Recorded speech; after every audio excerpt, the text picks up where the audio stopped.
அக்காநேயர்கள் வணக்கம். இன்னைக்கு நம்ம கூட பார்த்தோம்னா சமூக செயற்பாட்டாளர் நாதன் அவர்கள் இணைஞ்சிருக்காரு. அவர் கூட இன்னைக்கு உலகத்தில் நடக்கக்கூடிய பல்வேறு விஷயங்கள் பற்றி பேச போகிறோம். வாங்க பேசலாம் சார். வணக்கம் சார். வணக்கம் சார். நான் முன்னாடியே சொன்ன மாதிரி இன்னைக்கு வேர்ல்டு ஃபுல்லாகவே ஒரு அதிர்வை உண்டு பண்ணியிருக்கக்கூடிய ஒரு தகவல் தான் இது. பல்வேறு உலக தலைவர்கள் இந்த பிரச்சனையில் மாட்டிருக்காங்க. ஒரு தீவு, முக்கியமாக ஒரு அமெரிக்க அதிபருக்கு நெருக்கமான சம்மந்தப்பட்ட ஒரு தீவு, அவரோட ஃப்ரெண்டுக்கு சம்மந்தப்பட்ட தீவில் அண்டர் 18 பெண்களோட பல உலக தலைவர்கள் இருந்ததா ஒரு தகவல். இந்த ஃபைல் பற்றி என்ன நினைக்கிறீங்க? இது எப்படி ஆரம்பிச்சது இந்த கேஸு? இதில் இதோட ஆரம்ப காலகட்டங்கள்லாம் சொல்ல முடியுமா? நம்ம இன்னைக்கு பேச போகிறது வந்து ஒரு இருண்ட உலகத்தை பற்றி பேச போகிறோம்.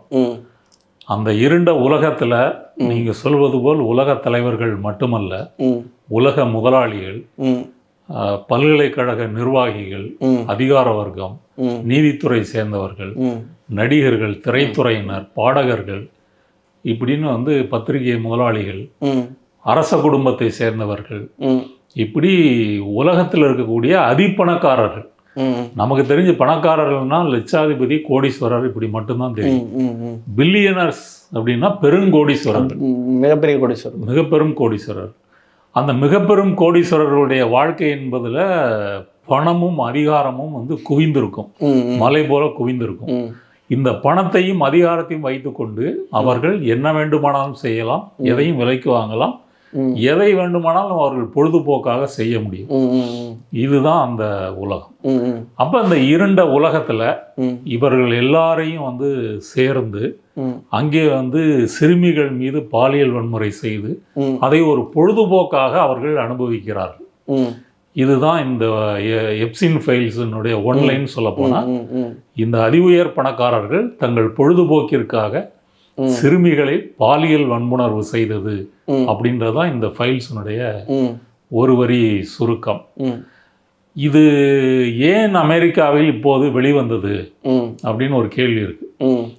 எதனால் இந்த கேள்வி கேட்கப்படுதுன்னா, இந்த வெளிவந்திருக்கிற எப்ஸ்டீன் ஃபைல்ஸினுடைய டாக்குமெண்ட்ஸ் மட்டும் கிட்டத்தட்ட 30லேருந்து 35 மில்லியன் பக்கங்கள் இருக்கு. அப்படின்னா எவ்வளோ இருக்குன்னு பார்த்துக்குங்க.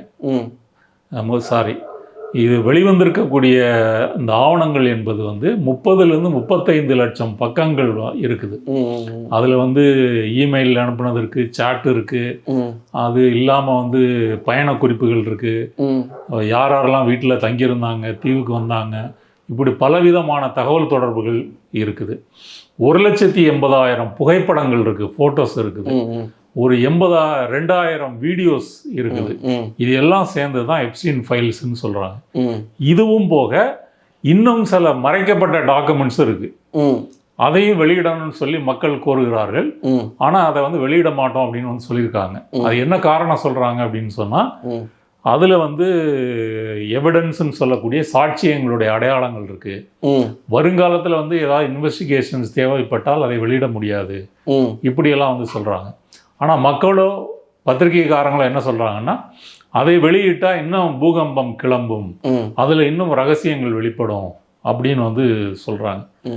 இதில் ட்ரம்போட பேர் மட்டும் ஒரு 1000க்கும் மேற்பட்ட முறை இந்த ஆவணங்களில் குறிப்பிடப்படுது. அவரே வந்து பாலியல் வன்முறை செய்ததாக குறிப்பிடப்படுகிறது. அவரே வந்து இந்த எப்ஸ்டீனை பற்றி ஒரு 10 நியூயார்க் போஸ்ட் வந்து பேட்டி கொடுக்குறாரு.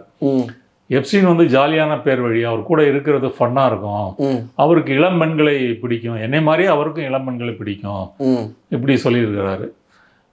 அவரோட நான் நேரத்தை செலவிடுவதை விரும்புகிறேன், இப்படி பேட்டியே கொடுத்துருக்கிறாரு. அப்போ ட்ரம்ப் வந்து தன்னுடைய பெயர் குறிப்பிடப்படும் இந்த சாட்சியங்கள், ஆவணங்கள்லாம் வெளிவருவதை ட்ரம்ப் முதல்ல விரும்புவார். அவர் தானே அமெரிக்க அதிபர் அப்படின்னு ஒரு கேள்வி வருது. அப்போ எப்படி புலிவாலை பிடிச்ச கதை மாதிரி தான் ட்ரம்புக்கு. ட்ரம்ப் வந்து 2016 வந்து ஹிலாரி கிளின்டனை எதிர்த்து போட்டியிட்ட போது, அப்போ ஜனநாயக கட்சி சார்பாக ஹிலாரி கிளின்டன் போட்டிடுறாங்க. அப்போவே வந்து ட்ரம்போட வலதுசாரி ஆதரவாளர்கள், தீவிரமான வலதுசாரி ஆதரவாளர்கள் ஒரு சதி கோட்பாட்டை வந்து பரப்புகிறாங்க. அதுதான் QAnon சதி கோட்பாடு.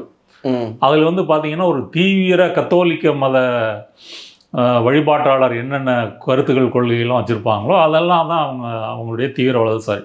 உதாரணத்துக்கு நீங்கள் வந்து அபார்ஷன் பண்ணக்கூடாது, திருநங்கைகள் இவங்களெல்லாம் வந்து பிடிக்காது, அவங்களாம் சேர்த்துக்கக்கூடாது, அவங்களாம் ஓரமாக தள்ளி வச்சிடணும், இந்த 3ஆம் ஜெண்டர் 3rd ஜெண்டர் அப்படின்லாம் சொல்லக்கூடாது, அப்புறம் வந்து தன்பாலின சேர்க்கை இதெல்லாம் அனுமதிக்கக்கூடாது, கலாச்சாரம் கெட்டு போயிடும், இப்படி ஒரு தீவிர கத்தோலிக்க விழுமியங்களை பேசக்கூடிய ஒரு குரூப்பாக இருக்கிறாங்க.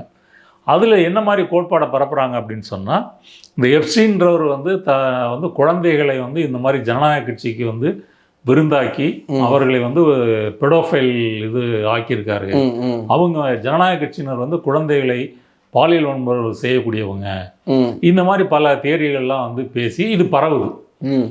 இது வந்து ஒரு கான்ஸ்பிரசி தியரியாக வந்து பரவுது.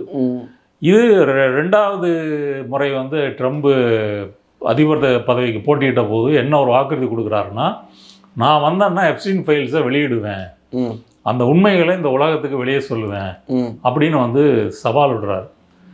அப்போ இவர் அதிபராக பதவி வந்த பிறகு இவருடைய ஆதரவாளர்களை எப்போ வெளியிடுவீங்கன்னு கேட்குறாங்க.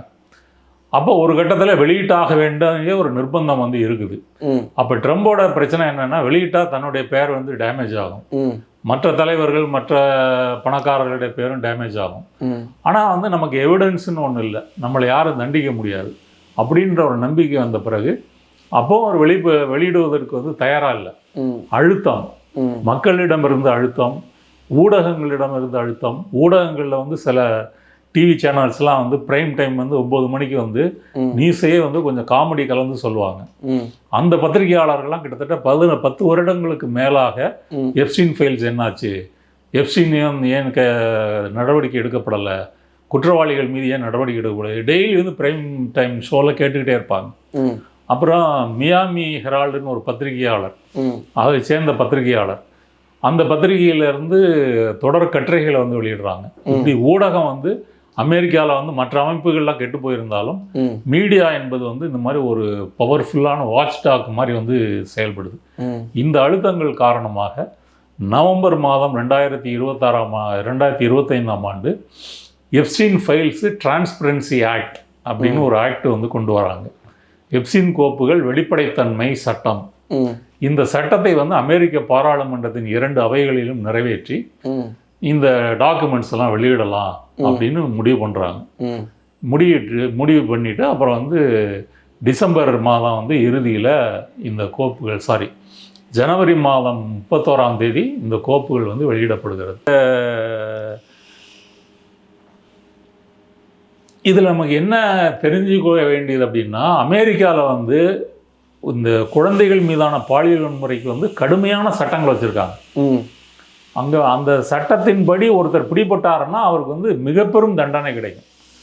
2வது வந்து எஃபிஐயே நீங்கள் அப்படி பாலியல் குற்றவாளிகளை வந்து கைது செய்வதற்காக இவங்களே பெண்களை அனுப்புறது போல வந்து ஸ்டிங் ஆப்ரேஷன்லாம் செய்வாங்க, செய்து அப்படி வந்து பிடித்து பண்ணுவாங்க. அப்போ குழந்தைகள் மீதான அந்த பாலியல் வன்முறை எதையும் நாங்கள் வந்து நடத்த விட மாட்டோன்ற மாதிரி சட்டங்கள் வச்சுருக்கிறாங்க. அப்படி சொல்லி கொடுக்குற அமெரிக்காவில் ஒரு 20-30 வருஷம் இது ஒரு மிகப்பெரிய தொழிலாக எப்படி வந்து நடந்திருக்கிறது, இப்படி இந்த அதி உயர் பணக்காரர்களுக்கான ஒரு நெட்வொர்க்காக எப்படி வந்து எப்ஸ்டீன் அதை பில்ட் பண்ணியிருக்காரு. அப்போ இது அமெரிக்காவினுடைய இருண்ட பக்கமாக இருக்குது. அமெரிக்காவினுடைய நீதித்துறை, அவங்களுடைய போலீஸு, FBI எல்லாம், ஏன்னா சிஏ டைரக்டர் கூட இதில் இருக்கிறாரு, இந்த பட்டியலில் வந்து இருக்கிறாரு. ட்ரம்போட பல அமைச்சர்கள், பல பிரதிநிதிகள் இருக்கிறாங்க. ஜனநாயக கட்சியை சேர்ந்த பில் கிளின்டனும் இருக்கிறாரு. பில் கிளின்டன் மேலே வந்து அவர் அதிபராக இருக்கும்போது இன்னொரு குற்றச்சாட்டு இருந்தது, ஞாபகம் இருக்கா? மோனிகா லெவின்ஸ்கி அப்படின்னு வெள்ளை மாளிகையில் பணிபுரிந்த ஒரு பெண்கிட்ட வந்து அவர் தகாத முறையில் நடந்துக்க முயற்சி பண்ணாருன்னு சொல்லி அது அமெரிக்காவில் வந்து பாராளுமன்ற விசாரணை வரைக்கும் போச்சு. அதனால அப்படிப்பட்டவர் தான் பில் கிளின்டன். அப்போ ஜனநாயக கட்சியில் இருக்கக்கூடிய சில தலைவர்களும் இருக்கிறாங்க. இதெல்லாம் இப்போ சேர்த்து கழிச்சு பார்க்கும்போது அமெரிக்கா வந்து எப்படி ஒரு சிஸ்டமேட்டிக்காக இந்த ஒரு ஆர்கனைஸ்டு கிரைமில் வந்து ஈடுபட்டிருக்குது. அப்போ எப்ஸ்டீனும் இந்த மேக்ஸ்வெல்லும் சிக்கனவங்க. ஆனால் அவங்களும் முழுமையாக அவங்களுடைய குற்றச்சாட்டு நிரூபிக்கப்படுறதுக்கு முன்னாடி ஒருத்தரை வந்து இறந்து போயிட்டாரு, இன்னொருத்தங்க ஒரு மினிமமாக 20 வருஷம் ஜெயிலில் போட்டிருக்கிறாங்க. அதுக்கு பிறகு இதுக்கு மேலே வந்து விசாரணை எல்லாம் எதுவும் இல்லை அப்படின்ற முறையில் இருக்கிறாங்க. இப்போ ட்ரம்போட ஆதரவாளர்களுடைய கேள்வி என்னன்னா, அந்த மறைக்கப்பட்ட டாக்குமெண்ட்ஸ் எல்லாம் எப்போ வெளிவரும், அதையும் வந்து வெளிவரணும் அப்படின்ற முறையில் அவங்க வந்து கோர்றாங்க. நீங்க ஏதோ இன்னும் மறைக்கிறீங்க. நான் முதலே சொன்னேன் இல்லையா, ட்ரம்ப் வந்து புலிவாலை பிடிச்சிட்டாரு. எதை வலதுசாரிகளிடம் சொல்லி அவர் ஓட்டு கேட்டாரோ இப்போ அவங்க திருப்பி ட்ரம்பை பார்த்து கேட்குறாங்க. அந்த ப்ரெஷர்ல தான் இந்த ஃபைல்ஸ் வந்து இன்னைக்கு வந்து வெளியே வந்திருக்குது அப்படின்னே வந்து சொல்லலாம். அடுத்தது இதில் பாதிக்கப்பட்ட பெண்கள் இருக்காங்க இல்லையா, அந்த விர்ஜீனியா கிஃப்ரேயை பற்றி ஏற்கனவே பேசிட்டேன். அவங்க வந்து எப்படி ஆஸ்திரேலியா போனாங்க, அவங்க 2025ஆம் ஆண்டு சூசைட் பண்ணி இறந்து போகிறாங்க. ஏன்னா அந்த சின்ன வயசில் அவருங்க பட்ட வலி வேதனை எல்லாம் அவருக்கு ஒரு பெரிய மன உளைச்சலை கொடுத்து அவர் புக்கு எழுதியிருக்கிறாங்க. அந்த புக்கு கூட அவங்க இறந்தது பிறகு தான் வந்து வெளியே வருது. அந்த புக்கு பேர் வந்து என்ன அப்படின்னு சொன்னால் நோபடிஸ் கேர்ள். 2025 அந்த புக்கு வெளிவருது. அந்த புக்கு வெளிவருவதற்கு முன்னாடியே அந்த அம்மா வந்து சூசைட் பண்ணி இறந்துட்டு போகிறாங்க. அவங்களுடைய மரணம் என்பது வந்து எல்லாரையும் வந்து ஒரு சோகத்தில் ஆழ்த்திய ஒரு சம்பவம். அதன் பிறகு இதுக்கு அடுத்தபடியாக வந்து அன்னி ஃபார்மர்னு ஒரு பெண்ணு, இவங்களும் வந்து இந்த கிளென் மேக்ஸ்வெலுக்கு எதிரான விசாரணையில் தன்னுடைய அடையாளத்தோடு வந்து சாட்சி சொன்னவங்க. இவங்க எப்படி 16 வயசில் தன்னை கூட்டு போய் அந்த நியூ மெக்சிகோ ரேன்ச் மாளிகையில் தன்னை தயார் பண்ணாங்க, கொடுமைப்படுத்தினாங்க அப்படின்றதெல்லாம் அவங்க சொல்லியிருக்கிறாங்க. எப்படியெல்லாம் தங்களை டார்ச்சர் பண்ணாங்க, ரேப் பண்ணாங்க அப்படின்றத இந்த அன்னி ஃபார்மர் வந்து சொல்லியிருக்காங்க. இதே போல் வந்து கரோலின் ஆண்ட்ரியானோ, ஜேன், அதன் பிறகு வந்து கேட்டு, இப்படி வந்து மரியா ஃபார்மர், சாரா ரான்சம், கோட்னி வைல்ட், ஜெனிஃபர் ஆராவாஸ், இவங்க எல்லாருமே வந்து சொல்லியிருக்காங்க. சிலர் வந்து உண்மையான பேரோட சொல்லியிருக்காங்க, சிலர் வந்து அடையாளங்களை மறைத்து கொண்டு பாதுகாப்பிற்காக வந்து சொல்லியிருக்காங்க. இப்பவும் மக்களுக்கு, ஊடகவியலாளர்களுக்கு வரக்கூடிய சந்தேகம் என்னன்னா, இப்போ உயிரோடு இருக்கிற பெண்களுக்கெல்லாம் என்ன பாதுகாப்பு இருக்குமா? ஏன்னா எப்ஸ்டீன் மர்மமான முறையில் இருந்திருக்காரு. மேக்ஸ்வெல்ல ஜெயிலில் 20 வருஷம் போட்டீங்க. அப்புறம் இன்னும் இது தெரிந்த உண்மைகள் தெரிந்தவங்கலாம் இன்னும் யார் என்ன பண்ணாங்க, யார் ரேப் பண்ணாங்கன்னு அந்த பெண்கள் வந்து சொல்லிட்டாங்கன்னு என்ன ஆகும்? அந்த பெண்களுக்கு என்ன பாதுகாப்பு? இது வந்து அமெரிக்க மீடியாவுக்கும் இருக்குது, அமெரிக்க மக்களுக்கு இருக்குது. இப்போ மீடியாலே ரைட் விங்கு லெஃப்ட் விங்குன்னு இருக்கிற மாதிரி லெஃப்ட் விங் மீடியாக்கள் தான் இதை வந்து பிரச்சாரம் பண்ணுறாங்க. அப்போ இவர்கள் வந்து ஒரு அரசியல் தரகு வேலைக்காக எந்த எக்ஸ்ட்ரீமுக்கும் போவாங்க அப்படின்றதான் எப்ஸ்டீன் ஃபைல்ஸ் வந்து இந்த உலகத்துக்கு வந்து சொல்லுது. இன் ஜென்ரல் அமெரிக்கா எடுத்துக்கிட்டிங்கன்னு சொன்னால் உலகத்திலேயே அதிகமான வயலன்ஸு, கொலை, ரேப்பு நடக்கக்கூடிய நாடுகளில் முன்னணி வைக்கக்கூடிய நாடு வந்து அமெரிக்கா. அங்கே கன் கல்ச்சரும் இருக்குது. நம்ம ஊரில் கத்தி அருவாளை வச்சு செய்கிற வேலையை துப்பாக்கினால் செஞ்சுட்டு போயிடுவாங்க. ரேப்பு அதிகமாக இருக்குது. ரெண்டாவது மூட நம்பிக்கை அதிகமாக உள்ள நாடும் வந்து அமெரிக்கா தான். அங்கே தான் ஹாலிவுட்டில் பார்த்தீங்கன்னா இந்த பேய், பில்லி சூன்யம், மாந்திரீகம் இந்த படங்கள்லாம் அதிகமாக வரும். அதை பார்த்து தான் மற்ற இடங்களில் வந்து காப்பி பண்ணி படம் எடுப்பாங்க. அந்த மாதிரி நம்பிக்கைகளும் வந்து அதிகம். 8mm பல வருடங்களுக்கு முன்னாடி ஒரு படம் வந்துச்சு. அந்த படம் வந்து இந்த சிறுமிகளை பாலியல் வன்முறை செய்து கொலை செய்வதை வீடியோ எடுத்து எப்படி காமிக்கிறாங்க அப்படின்றதான் அந்த படத்தினுடைய கதை. ஆமாம், அந்த கதையினுடைய நிஜ கதை தான் எப்ஸ்டீன் கதை அப்படின்னே வந்து சொல்லலாம். அந்த 8mm திரைப்படம் வந்து நிக்கோலஸ் கேஜ் நடித்தது. அந்த படத்தினுடைய ஓப்பனிங்கே எப்படி இருக்குன்னு கேட்டிங்கன்னா, ஒரு பணக்கார சீமாட்டி ஒரு பிரைவேட் டிடெக்டிவை வந்து வர சொல்லுவாங்க. வர சொல்லிட்டு, என் கணவர் இறந்து போயிட்டாரு, இயற்கையான முறையில் இறந்து போயிட்டாரு, அவருடைய லாக்கரில் வந்து 8mm ஒரு ஃபிலிம் ரோல் இருக்குது. அந்த ஃபிலிம் ரோலில் ஒரு இளம் பெண்ணை வந்து கட்டி வச்சு அடித்து கத்தியால் குத்தி கொலை செய்கிறாங்க. உண்மையிலேயே அவங்க கொலை செஞ்சுருக்காங்களா இல்லை ஒரு நடிப்பா? இது ஏன் என் கணவர் லாக்கரில் வந்து இருந்துச்சு, இந்த உண்மைகளை நீங்கள் கண்டுபிடிச்சு கொடுக்கணும் அப்படின்னு சொல்கிற அந்த சீமாட்டி வந்து சொல்கிறாங்க. தன்னுடைய கணவர், அவங்க பெரிய பணக்கார குடும்பத்தை சேர்ந்தவங்க. அவர் வந்து கண்டிப்பாக நான் அதை கண்டுபிடிச்சி உங்களுக்கு சொல்கிறேன் அப்படின்னு விசாரிக்கிறார். சுற்று வட்டாரத்தில் வந்து காணாமல் போன பெண்களின் பட்டியலை வைத்துக்கொண்டு இந்த ஃபிலிமில் இருக்கக்கூடிய புகைப்படம் இருக்கு இல்லையா, அதை வச்சு மேட்ச் பண்ணி கண்டுபிடிக்கிறாரு. உண்மையில ஒரு பொண்ணு அப்படி வந்து மிஸ் ஆகிருக்கிறாங்க. அவங்க எப்படி மிஸ் ஆனாங்கன்னா, தன்னுடைய பாய் ஃப்ரெண்டு மூலமாக ஹாலிவுட்டுக்கு போய் அங்கே வந்து திரை வாய்ப்பு கிடைக்குன்னு சொல்லி தேடி, அங்கே உனக்கு திரை வாய்ப்பு தரேன்னு சொல்லி போர்னோ படத்தில் நடிக்க வச்சு இப்படி அந்த பெண்ணை மிஸ்யூஸ் பண்ணியிருக்காங்க. அப்போ இந்த பணக்காரர் வந்து அந்த கும்பலை அணுகி ஒரு பெரிய அமௌண்ட் வந்து கொடுத்து, எனக்கு வந்து ஒரு படம் வந்து எடுக்கணும், அதில் ஒரு இளம் பெண்ணை வந்து உறவு வச்சுக்கிட்டு நீங்கள் லைவாக வந்து கொல்லணும், கொல்றதை ஷூட் பண்ணி எனக்கு தரணும் அப்படின்னு பேசி அந்த படத்தை எடுத்து கொடுக்குறாங்க. ம். அப்போ அவங்கள யார் அந்த குற்றவாளிகள் அப்படின்றதெல்லாம் அவர் கண்டுபிடித்து அவங்களை வந்து தண்டனை அவங்களுக்கு கொடுக்கறது தான் அந்த படத்தினுடைய கதை. நம்ம படமாக பார்க்கும்போது இது கற்பனை தானே, இப்படிலாம் உண்மையிலே நடக்குமா அப்படின்ற மாதிரி தோணும். இப்போவும் நீங்கள் வந்து பார்த்தீங்கன்னா பெண்களை கட்டி வைத்து கொடூரமான முறையில் ரேப் செய்வது போன்ற ஒரு வச்சுக்கிற மாதிரிலாம் இதெல்லாம் வந்து இந்த பாலியல் தளங்கள் இதெல்லாம் இருக்கு இல்லையா, அது வந்து நடிப்புக்காக செய்கிறாங்க அப்படின்ற முறையில் நினச்சிட்டு இருக்கோம். இப்போ எப்ஸ்டீன் ஃபைல்ஸை பார்க்கும்போது இதெல்லாம் வந்து நடிப்பு இல்லை, உண்மையிலே இப்படி ஒரு உலகம் வந்து இருக்குது, உண்மையிலே பணக்காரர்களுக்கு இதை வந்து பயன்படுத்திட்டு இருக்கிறாங்க. இவங்க முதலே சொன்ன போல் எந்த வேல்யூ சிஸ்டத்துக்கும் அடங்க மாட்டாங்க. இந்த எப்ஸ்டீன் ஃபைல்ஸுக்காக அமெரிக்க மற்றும் நீங்கள் உலக தலைவர்கள் சம்மந்தப்பட்டிருக்கிறதுனால குறிப்பாக ஐரோப்பிய நாட்டு தலைவர்களும் அதிகம் பேர் இதில் இருக்கிறாங்க. அப்போ ஐரோப்பிய நாடு மக்களும் வந்து இதை போராடி அவர்கள் தான் இந்த குற்றவாளிகளை தண்டிப்பதற்கு ஒரு அழுத்தத்தை வந்து கொடுக்கணும். அப்படி கொடுத்தால் மட்டும்தான் இது அடுத்த கட்டத்தை நோக்கி நகரும்.